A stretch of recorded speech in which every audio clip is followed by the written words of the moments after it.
হে আমার প্রিয় বন্ধুরা, সকলেই কেমন আছো? আশা করি অবশ্যই ভালো আছো। আমিও ভালো আছি। আমি আবার চলে এসেছি আমার সারাদিন ডেলি রুটিন ব্লগ নিয়ে। দেখো, আজকে আমি কি রান্না করব? মাছের ডিমের বড়া আলু দিয়ে রান্না করব, পটল ভাজা করব। কে কে মাছের ডিমের বড়া করে আলু দিয়ে রান্না করে খাও অবশ্যই কমেন্টে জানাবে।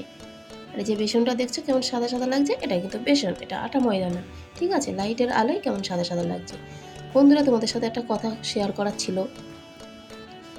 কথাটা হলো যে অনেক বন্ধুরা মনে করে, নতুন বন্ধুরা, পুরনো বন্ধুরা তো জানে ভিডিও সম্বন্ধে, কার ভিডিও দেখতে হবে, কতটা দেখতে হবে, কত টাইম ধরে দেখতে হবে, এগুলো সবাই জানে। আর যারা নতুন বন্ধুরা হয়তো একটা চ্যানেল খুলেছে, অন্য কারোর ভিডিও হয়তো ইউটিউব তার কাছে এগিয়ে দিচ্ছে, সে কী করছে, চালাকি করে নিজের বুদ্ধিতে একেবারে মজা করছে, আমি খুব বুদ্ধিমান, স্কিপ করে কেটে কুটে একটা লাইক কমেন্ট করে চলে যাব অন্য কারোর ভিডিওতে। এটা কিন্তু ভুল করছো। ঠিক আছে, তুমি যদি চ্যানেল খুলে থাকো, ইউটিউব কিন্তু তোমার কাছে অন্য কোনো ভিডিও পৌঁছে দেয়। আর যখন পৌঁছে দেয় মানে তোমাকে দেখার জন্য ফুল ভিডিওটা, তারপরে তোমার মন্তব্য জানার জন্যে তুমি একটা কমেন্ট করতে পারো। তো তুমি প্রথমেই যদি একটা লাইক কমেন্ট করে ভিডিওটাকে শর্ট স্কিপ করে দেখো, তাতে কিন্তু তোমার যদি চ্যানেল থাকে তোমার রিচ ডাউন হয়ে যাবে। ঠিক আছে, ইউটিউব দেখতে পাচ্ছে কে কার ভিডিও দেখছে, কে কার ভিডিও দেখছে না। ঠিক আছে, কিন্তু আমি কিন্তু আমার কাছে কোনো কারোর ভিডিও ফুল আসলে পুরো ফুল ভিডিও দেখে প্রথমে লাইক করি, ভিডিওটা অন করি, তারপর শেষে গিয়ে একটা কমেন্ট করি পুরো ভিডিওটা দেখে, তারপর আমার নিজের একটা মন্তব্য জানাই সেখানে। ঠিক আছে, সুন্দর করে একটা কমেন্ট লিখে আসি আমি, এটাই কিন্তু নিয়ম। কিন্তু অনেকে এইগুলো করছে, মনে করছে আমি তো এইভাবে ভিডিও দেখছি, এইভাবে আমার চ্যানেল এগিয়ে যাবে না। ভুল করছো। যদি এইভাবে করে থাকো, তোমরা সঠিক করার চেষ্টা করো। তুমি ছোট ভিডিও দেখো আর বড় ভিডিও দেখো, সেটাকে ফুল দেখার চেষ্টা করো।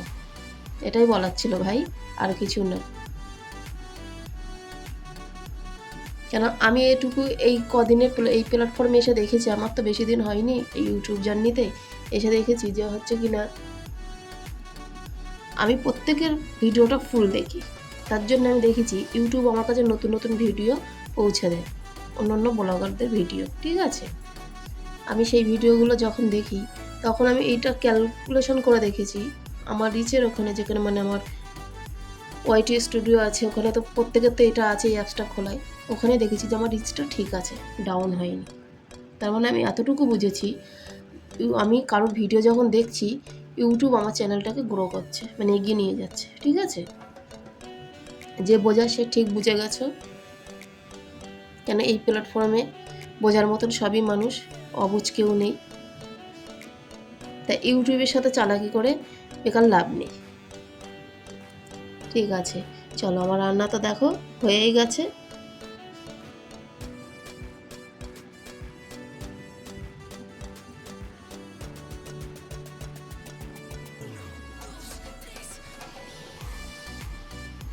আর এই ওয়েদারটা না কেমন যেন একটা কাটছে, সকলেই কিন্তু নিজেকে খেয়াল রাখবে বন্ধুরা।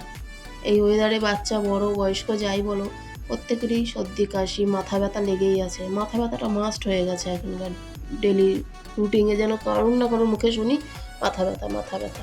মাথা ব্যথাটা যেন কেমন একটা, কেন বলো তো, এই ওয়েদারে চুল শুকাচ্ছে না, হয়তো চুল ভিজাতে হচ্ছে, কিংবা চুল না ভিজালেও তোমার দেখবে ওয়েদারে ঠান্ডা মাথায় লাগছে। এবার ফ্যানের হাওয়া চলছে, ঘরে তো গরম থাকে যতই বর্ষার ওয়েদার থাক, তাতে দেখবে আরও সর্দিটা মাথায়, মানে ঠান্ডাটা বেশি লেগে যাচ্ছে মাথায়, তখনই মাথাটা ব্যথা করছে। দেখো আমার রান্নাটাও হয়ে গেছে কত সুন্দর। চলো আমি রান্নাগুলো তোমাদেরকে দেখিয়ে দিই। সকলেই নিজেকে খেয়াল রাখবে, সুস্থ থাকবে, ভালো থাকবে। ভিডিওটিতে এতক্ষণ থাকার জন্য, আমার কথাগুলো শোনার জন্য সকলকে জানাই অসংখ্য অসংখ্য ধন্যবাদ।